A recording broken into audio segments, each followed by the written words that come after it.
because it's really important that you're giving opportunities and a way of people being able to have more control over their work. And, what you're doing for the film industry is incredibly important. So thank you so much.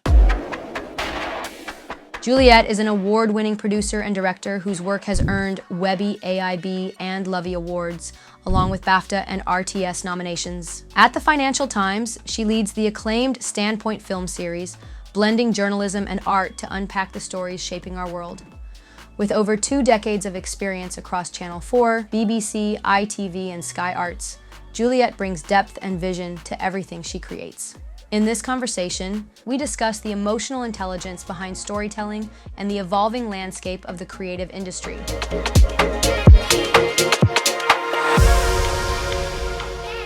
Juliet, it's such an honor to have you. I mean, this conversation, it's not going to be just about storytelling. It's going to be about somebody who reshaped how we experience storytelling in journalism. Juliet Riddell, like, you're right now head of new formats, Financial Times. And not only you created sort of like a award filming films in collaboration with like bringing news in live in new formats, right? I mean, just so you know, like I got a whole script of an intro and like it was a full page and I'm like, okay, I need to summarize this somehow. I mean, you span for like drama documentaries, visual essays in many awards and nominations like that occupy all that page of the intro that I was trying to build for you. And all before FT, which right now I'm assuming takes a lot of your time, like you help redefine multimedia, also The Guardian, where you spent 20 years producing a lot of powerful work across Channel 4, BBC, ITV, and Sky. Impressive, including BAFTA, by the way. I mean, very impressive. Yeah, so I was only at The Guardian for a little bit, but most of my career was in television as a freelancer, which I'm sure most of the people listening to this podcast probably are freelancers if they're making their own films and they're independent filmmakers. So actually, I feel, yeah, my most of my career has been freelancing, which is particularly difficult. And actually, this is my first proper grown-up job at the Financial Times, which I love. And I have to say, there's lots of benefits for being institutionalized and having a staff canteen. So there is like going to be a very dive into the lifestyle of a freelancer as the internet has progressed.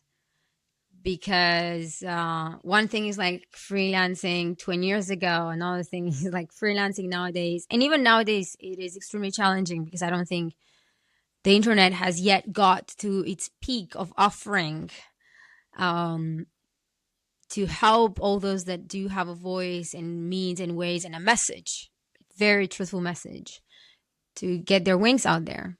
So just so you know, like setting the tone here, I mean, I'm really curious, not about titles, not resumes, but who's Juliet? I feel like I'm a very lucky person. I feel very aware that I am able to use a lot of different aspects of my personality and my passions and my experience together. I grew up in London and I was able to access a lot of the arts, and I used to dance and I used to do drama, and I feel like all of that has really fed into everything that I care about now. And I also grew up with parents that were quite socially minded, that had roles in education and in society that made them feel that they wanted to contribute. And I think that that's also fed into how I feel about my work, wanting to do something that feels constructive in society. And I'm also a parent, and I didn't have my children that young, but young enough that has been quite a big factor in my sort of adult life. So I had my first child at 30 and my second child at 32, which is not young, but it did mean that over a kind of crucial period of kind of career development, I had young children.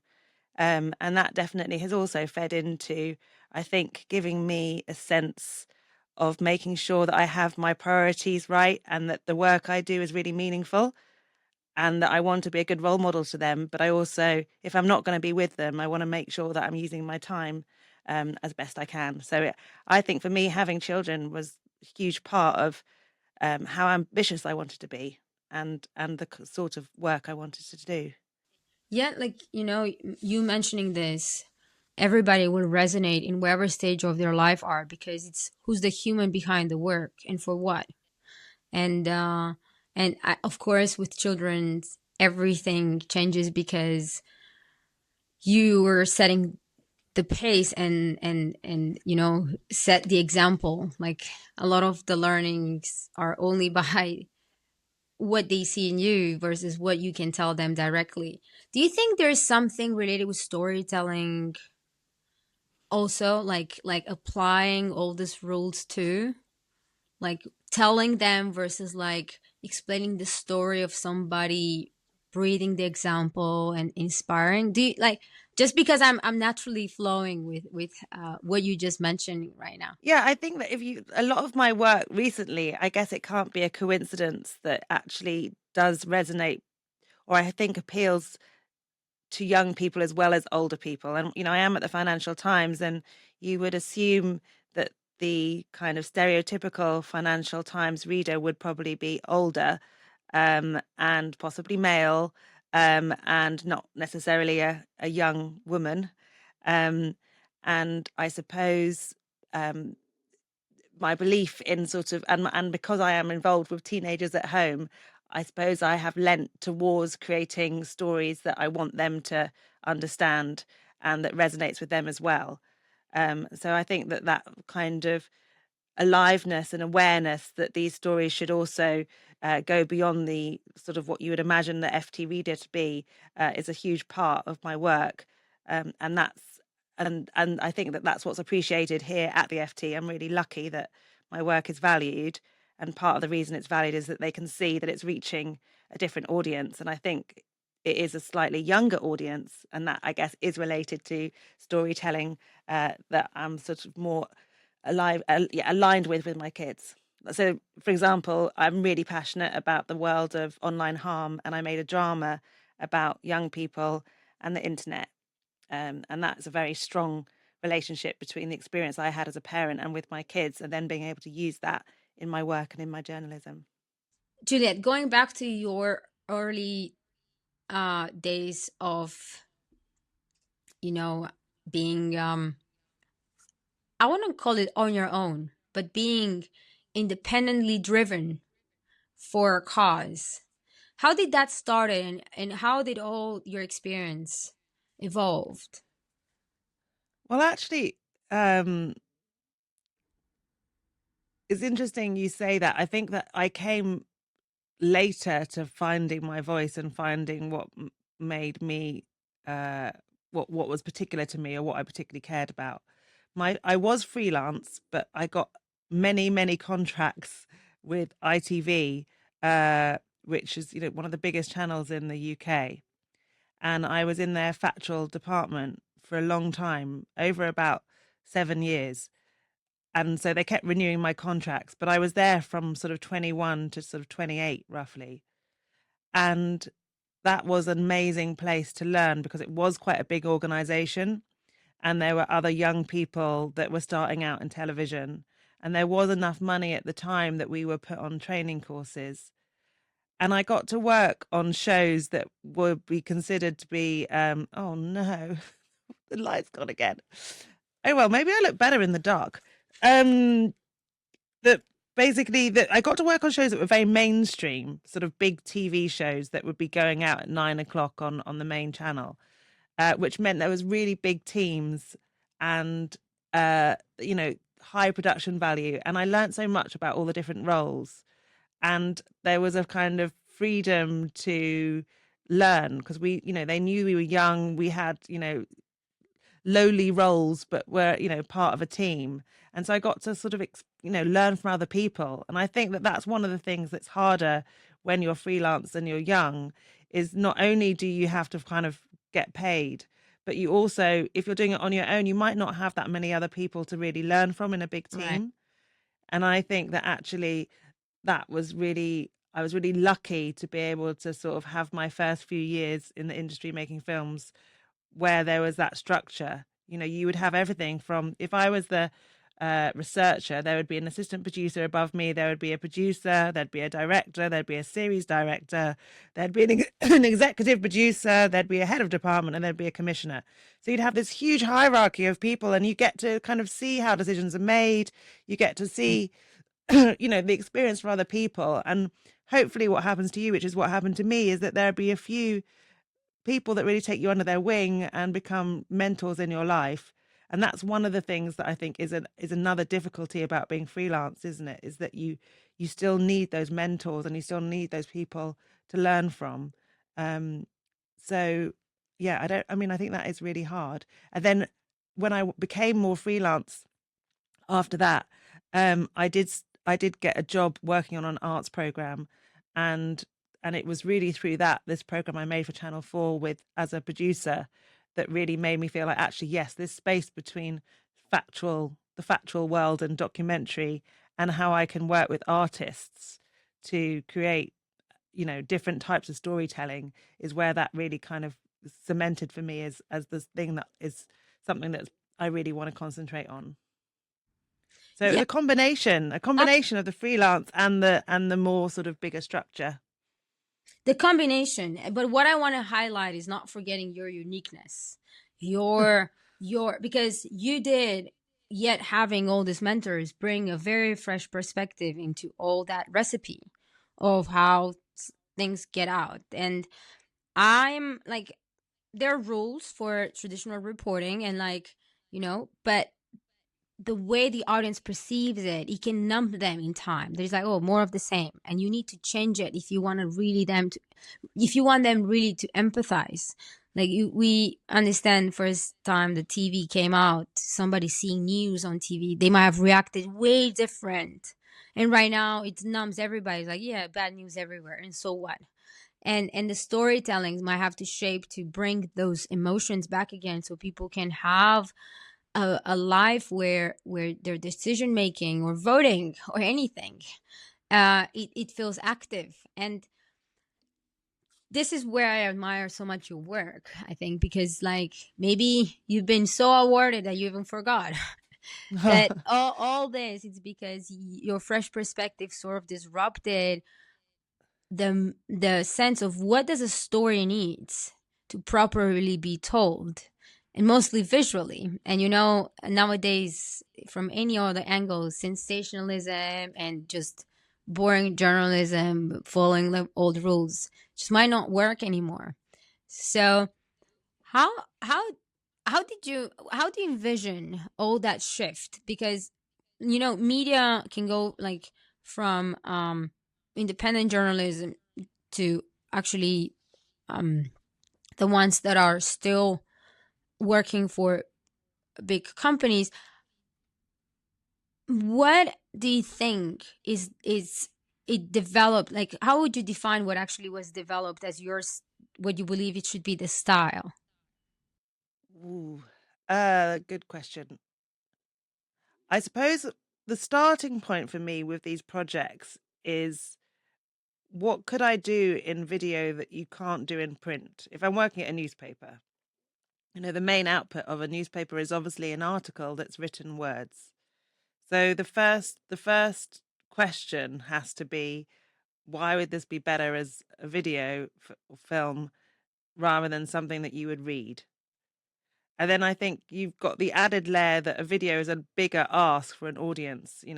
Someone who comes to a newspaper website or thinks of a newspaper is just wanting to consume quickly and on their own terms. So it's a bigger request of your viewer to watch a video. So you have to think, why is this? What about this story is better in video form, and how can I make this so compelling, and kind of up the ambition of how compelling it has to be? And then I start by thinking I've got the toolboxes, the biggest toolbox I can find, which could be animation, or it could be a music video, or it could be a drama, or it could be a documentary. And I think, what tool is going to be best suited to that story? So I kind of go through layers of questions, which I have to sort of challenge myself and the team I'm working with to make sure that we're really serving that story as best we can. And that's why they end up being so different, is because it's quite a rigorous process of just decide that this form is the best for that story. But we are filling a different, it is a different purpose. And as you say, the emotion part of it is huge, because as we know, film can be particularly effective in communicating emotion. And so I do have, that's true, that is at the center of a lot of what I do, is how can I make a news story emotionally connecting? And also, how can I make people think of things in a new way and give them a fresh perspective? So, um, yeah, there's various layers of decision making. When I was at The Guardian, we did a short kind of comedy sketch with Patrick Stewart, which was trying to communicate that the European Human Rights Act was still relevant, and it was very successful, and it made people laugh, and it was a kind of subject that everyone knew they should care about, but was quite hard to get your head around. And it was just as simple as, like, how do you make something that seems quite dull, fun, and relatable?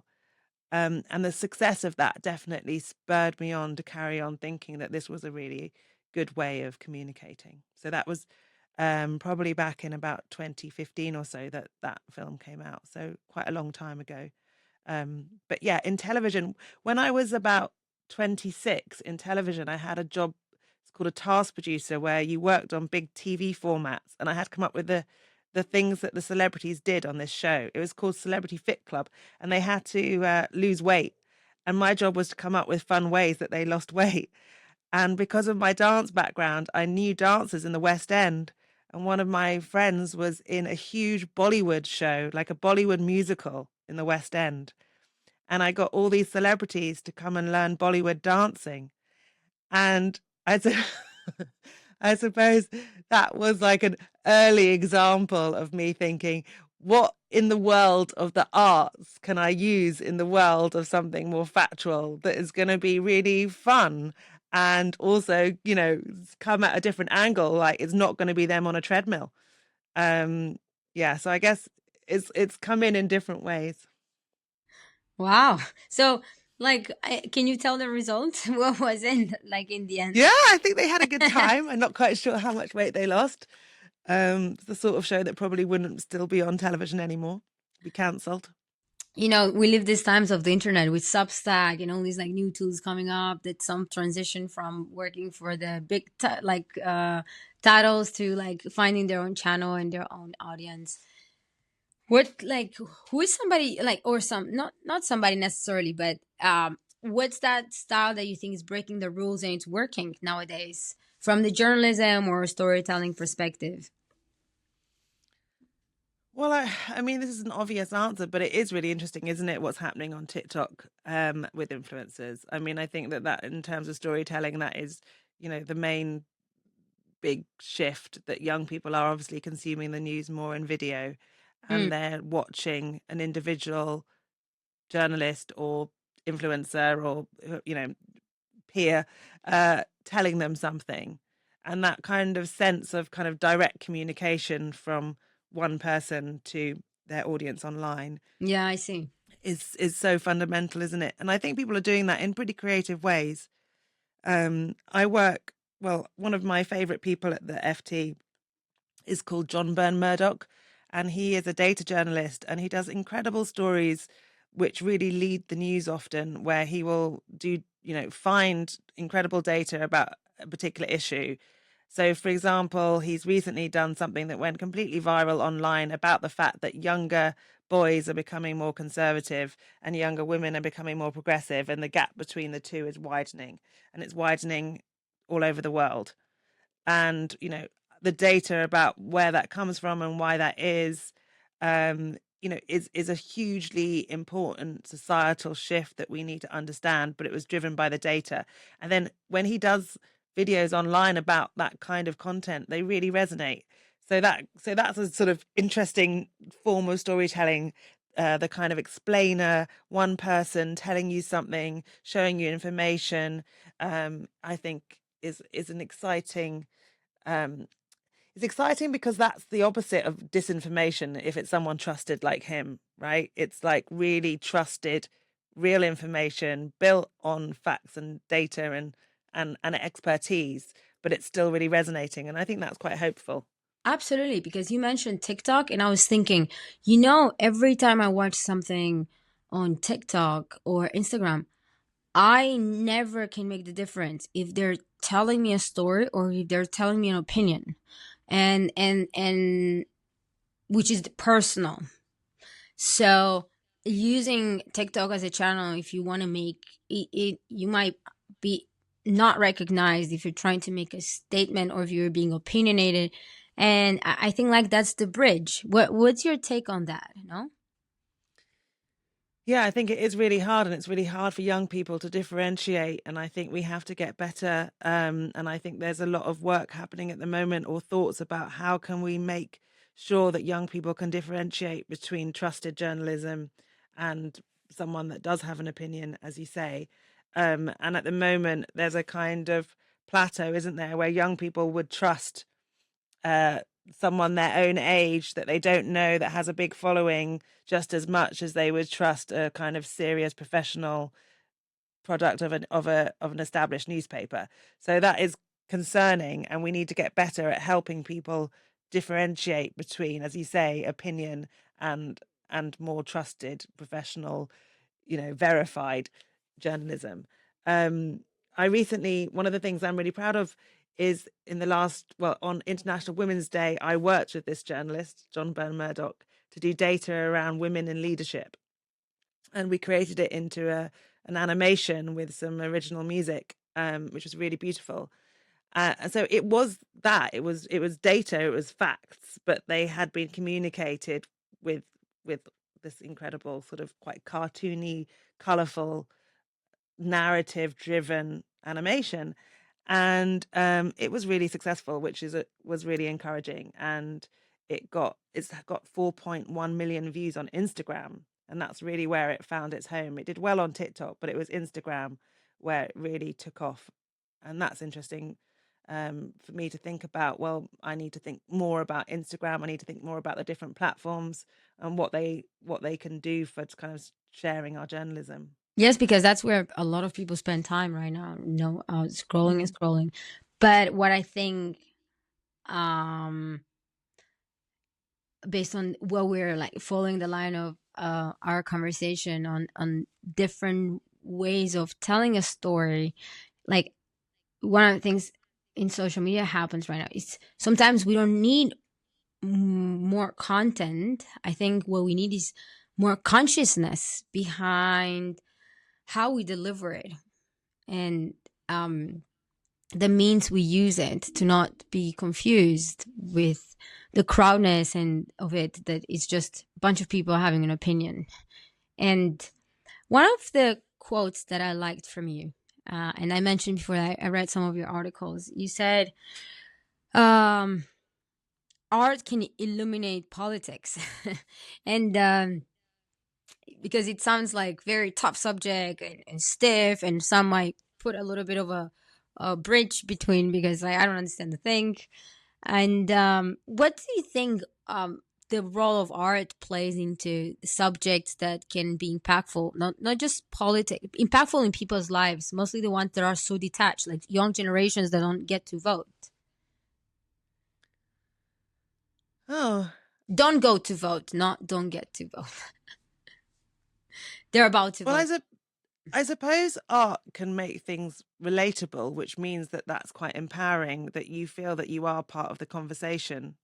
And it's interesting that you frame that as about people that don't get to vote, or I suppose that politics and politicians and the world of government and institutions can feel quite alien to people. And if they haven't got connections with that, they might feel that that's not their space, or that they don't have an opinion on these matters, as if Yes, Juliet, like I'm like, this is now I remember even more the article, because you went around and like why the art can illuminate politics, and it's because these young generations that are going to be future voters, right? And um they're consuming all these platforms, and they don't just listen to stories or read stories, they trust through stories almost, right? And mm, like, whoa, what a future is out there waiting. yeah, but that they can be empowered to know that they also have stories themselves, and that politics ultimately is just all of us normal people trying to organize society in a way that functions. And I think it's empowering to think that they have valid opinions on subjects that affect them, and that they can be part of a conversation. So sometimes I think, if you feel like you can contribute, like say with the work I did with democracy, I commissioned this really brilliant comedian in Mumbai to do a comedy sketch around democracy. And I hope that, in a way, the fact that you can laugh about democracy or what's not working, or that you can make it, she sets the scene as a conversation between her dad, she plays her dad and she plays herself. And it's a kind of domestic scene, but politics is being played out in the home.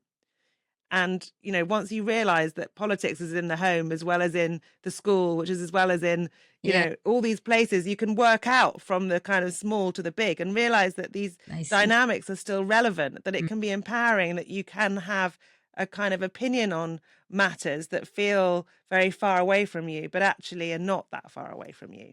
So I think that Aditi Mittal, who's the comedian from Mumbai that did that, did a fantastic job of bringing actually a kind of global politics conversation right back down to a conversation between a daughter and a father.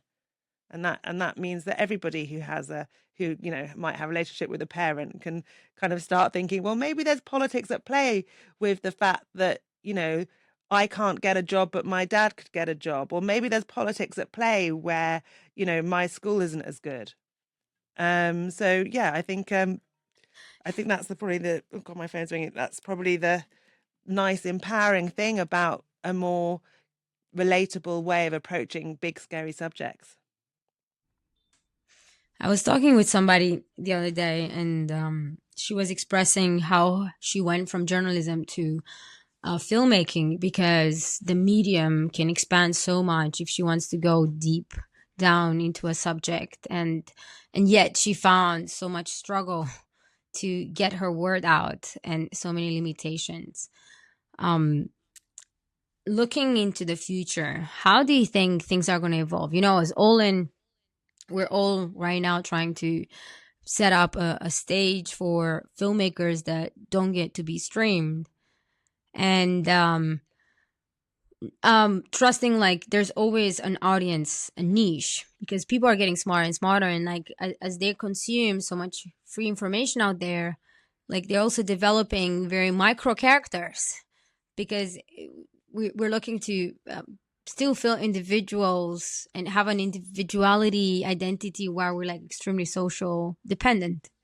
So in that space, the way entertainment evolves, I think they're like a very good carriers for storytelling. What's your ideal setup future as we're moving forward into this new phase, new generations? How do you like to see it happening, and in which directions that right now it can take so many terms you like it to take? I hope there's still very much a space for high quality production and work that is very considered and has enough time. And I think the difficulty um, can feel sometimes like the online world, this kind of idea of sort of what's authentic can sometimes mean things that are not particularly professionally done. Um, and that has a place and a real value, but it can feel a bit like sometimes you can put loads of work and effort into something that gets less views, So, for example, my children just think it's really funny that I think, a few, 50,000 views is really good. And they'll just laugh at me and say, their friends at school get 50,000 views for, doing keepy uppies with a football. Um, and that is a Wow, bit quite a alarming. provocation, huh, out there. Wow.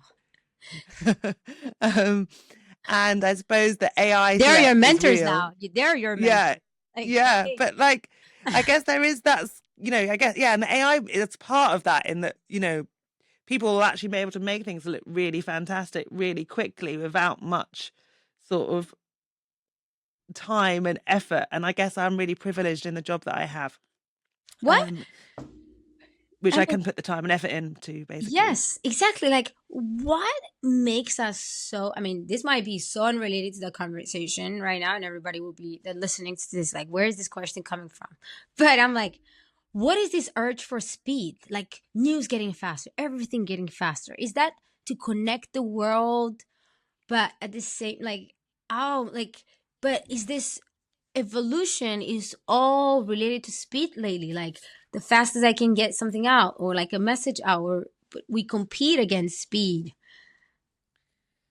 Yeah, and I mean, I think there definitely, there's a place for it, but I just don't want us to lose the craft. And it can be really expensive. So there is, there are big questions, aren't there, about sort of funding. If you can make as much money making something that takes you a few hours as you can by making something that takes you months, then you're going to do the thing that's quicker. So I guess there is the funding problems, and a lot of my work is actually supported by foundations, and that means that I can have more funding to kind of do the higher production value content.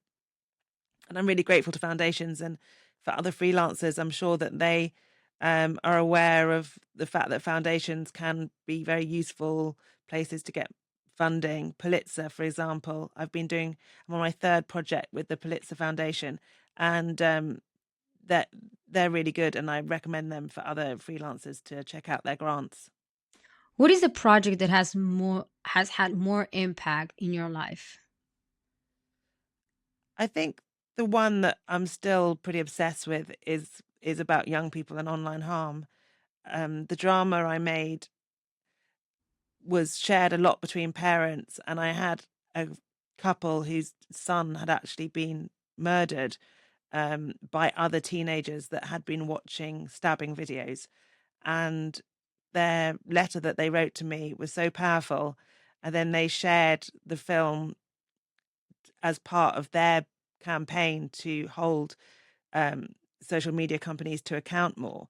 And that film, I think, is still really relevant. And the fact that we've had this huge success in the fantastic British series Adolescence has been what everyone's talking about here.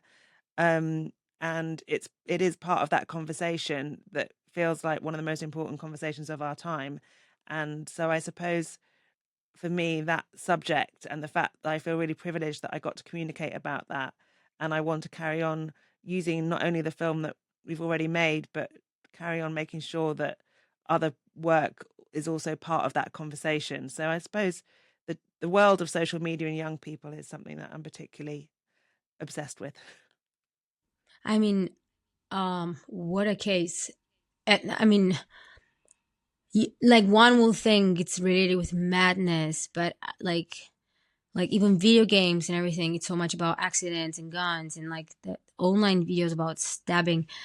It's wow, I'm not sure how this can be possibly expressed, but mm, do you think there's like an insensitivity, like we mentioned before, the word numbness, that they're not even aware of what they're doing? It gets to that extent, do you think? Because like the work might reveal some data and some things that like a lot of people are unaware of what is the real cause, because one like is believed to be born with conscious, but to that level of wow. Well, I think that there's been actually what the big shift is that there's a big gap between the understanding of the world, what the adolescent series did well, and on which I hope my film called Capture also did the similar thing of trying to show that there was a real distinction between what the experiences of children to their parents. And, we are at an unusual point where the experience of the parents' childhood is so different from the experience of children now online. Hmm. And that gap, there's just a big gap of information that and understanding that we're still trying to fill. And it's a gap that the tech companies have exploited because they've been able to, create these platforms that are highly addictive to children without really the parents pushing back. And I think that's partly because the parents have no real idea of what it's like to be on those platforms, especially if you're on them for like 8 or 9 hours a day. Wow. Um, so I think we do have a really important role as storytellers and as filmmakers, when there is things in society that we don't understand and that there are voids in information. And, if we can see those gaps where we think that a society understanding this more would be really valuable, then that's a really important subject to kind of go after and to try and communicate about.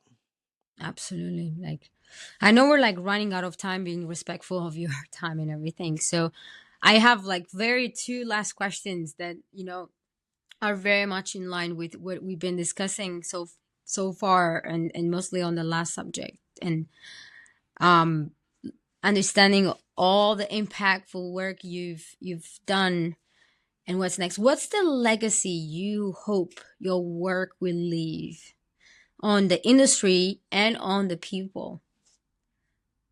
Oh, goodness. That's a big question, isn't it? I feel like it's a very kind of ego-y question. I don't even have never considered any sort of legacy elements. I suppose what I'm Maybe the work proud of, a little I'm bit, proud, yeah, I'm proud that, but it's like it's the maybe like what type of an impact. I mean, yeah, you could also play that. I I like the fact that the arts can be seen to be purposeful and constructive in society.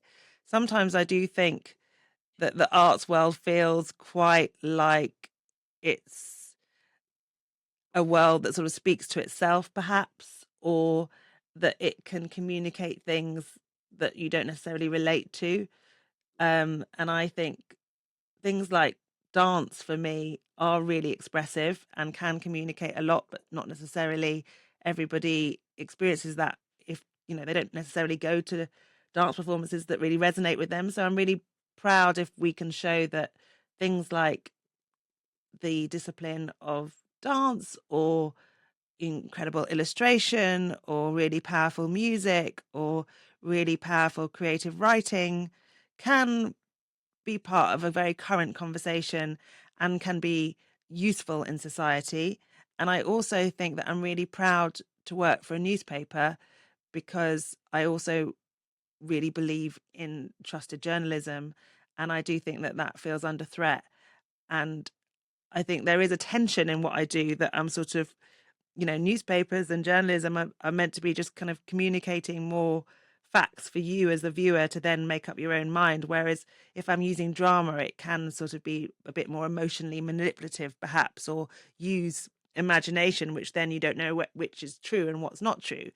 But I think if I can effectively make sure that the drama or the creative treatment really is communicating a truth, then that is a success. And so, for example, I made a film about data and privacy written by an incredible playwright called James Graham, who is really smart and interested in this world. And I think we did do a good job of helping an audience understand that when things like um, Amazon might have access to NHS health data, for example, or different tech companies might have access to, information about you, what the threats or opportunities are around how, a big company and our personal data and what's the tension is. And that's a really important subject that's about really nuts and bolts of regulation and power, and but it was effectively communicated with the idea of an imagined story. So if I can bring those two together in a way that people believe it and trust it, then that's a great achievement. I think it's very well said. My last question might be a little more personal. If you want to skip it, like, feel free. But No, I'm really open. I can't imagine I would say no, because I'm horribly open. so, what's one truth actually you live by? I mean, even if it's inconvenient or quite radically, that you might want to share. I'm quite. I like to think I'm quite transparent. That it's quite obvious who I am. I I would think I'm say that lucky. the bravery. I Yeah, think it's the bravery behind transparency, because it requires so much bravery to be transparent in a world that oh, all you want is to fit. So I think I can be quite annoying because I get really passionate about things. I think people might say that I'm quite hard to say no to. I get really committed to certain I got stories. no no's from you in this conversation. So um, yeah, and I can be, I can be sort of. I think I've got a rebellious streak, definitely, and that can be good and bad. But I definitely think that is a part of who I am. I have a little bit of me that um, doesn't like rules and likes to be a bit naughty. I mean, thank you. Literally, I have so many more questions, in fact, but like, um, I I will like make another series, and like, because Yes. not only I think like it was really privileged to have you, from, and I wanted to dive into more into your past, and I think we still grounded this conversation all about the world and where things are, and bits and pieces, but there's no way we can put you in 1 hour conversation at all of. Oh, well, I've But loved it. yet I think we did make space for complexity, beauty, and truth somehow. And Oh, I'm really really fond of your work, because as I navigate it, I can see between the lines there's this style of truth telling that comes easy. Like, you somebody said, like, it's a famous studios that does very well, they do very good documentaries that end up in HBO and all that. And they're like, well, we the truth is the broccoli, but we put bunch of cheese on it. oh and yeah. and that was like their strategy to describe how they actually end up doing good documentaries, because the truth is actually very tough to digest, to make it like a very good sensational documentary out there. But I think you find there's somewhere to butter it and style it, and put some like color. So that's a very good recipe for this crowded world of so much content out there, for us to digest the terrifying news even. But I'm so much looking forward for the future, and Yes. please That's give so some kind. advice to That's someone. so kind. Yeah, really appreciate it, and really appreciate you asking me to do it. And I would be up for doing anything else to help with what you're doing, because it's really important that you're giving opportunities and a way of people being able to have more control over their work. And what you're doing for the film industry is incredibly important. So thank you so much. Would you have any advice for these filmmakers that are going right now through this phase of good work, and trying to find a way that it's not ending up at FT? I mean, my advice actually is you can carry on finding your voice and what's unique to you, but don't be a snob, in the sense that I think that I've worked on things that uh you Okay. know Yeah. are not a commercial and silly, and not sort of highbrow, and they've been brilliant and as informative, and I've learned as much from them. And I think in a world where it's hard to make money in the industry, being able to kind of mix and match. I think that people used to say to me that I should have like one genre and stick to it, and sort of how wrong they were. And the fact that I didn't stick to one genre has been the best thing that I've done and has made me who I am. So I would say don't say yes to more things, and be open to working on things that you wouldn't necessarily think are very you, because you'll still learn something. So I think my advice would be cast the net very wide and say to yes to as many things as possible. I agree. So you mentioned what we do, and I think everything has evolved quite naturally in our conversation, because we went from talking about the architecture of stories and how they should evolve, and all in like we're trying to be the clearest pathway between the creator and viewer, and with that, like I think like both are some sort of entangled, and your advice comes very at heart for a lot of these filmmakers and studios that like listen to this podcast. So thank you so much for your time, and very much looking forward to meeting you in person, wherever that is. Yes, come to London. Tell me when you're here. We got better weather right now, so I might switch the invitation, but definitely like London invites for a lot of trips, and I end up there very often. And I will definitely ping you. And I hope you won't find me being harassing, because I'll be like, please make time. Yes, come to St. Paul's, see the FT. I'll come see you, because like and with the printed articles that I loved from you. So very exciting, and congratulations, and very much looking forward for all that voice that is left to be heard. Thanks so much. Lovely to meet you. Likewise, Juliet.